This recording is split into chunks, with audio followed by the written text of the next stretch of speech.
Dito tayo. Video ko muna sa unahan. Ito na yung sagingan. Yan. Medyo masukal.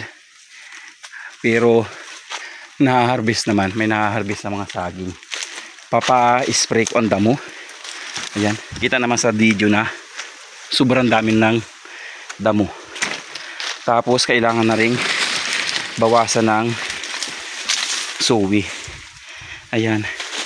Ito yung mga nyug ko na tinanim, oh. Ayan. Nung nag-uumpisa pa lang ako mag-vlog. Hindi pala.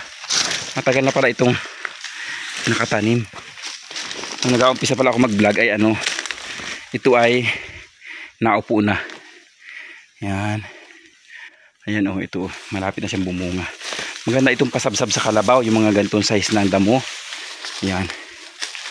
Maganda itong pasabsab sa kalabaw.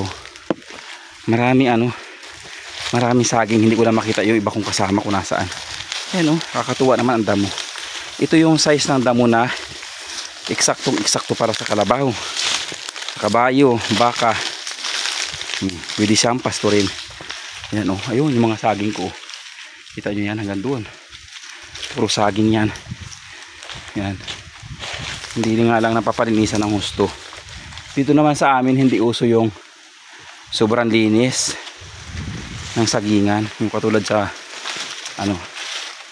sa Davao na sobrang linis talaga. Ay sayang yung nyug. Naputol na naman ang dulo. Malinis na ito. Bakit naputol pa rin? Ayan, oh. Naputol yung dulo. Hindi ko alam kung bakit. Hindi nare-report ito sa akin. Ayan, oh. Putol ang dulo niya, oh.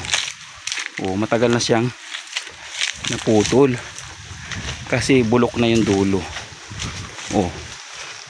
Ayan. Pero wala nagre-report. Ayan. Ayan. Thank you for watching. Ayan, oh. Pinakita ko lang sa inyo yung mga saging. Ayan. Ito si Tingtang Toy, oh. Aso kong laging kasama. Ayan. Tingtang.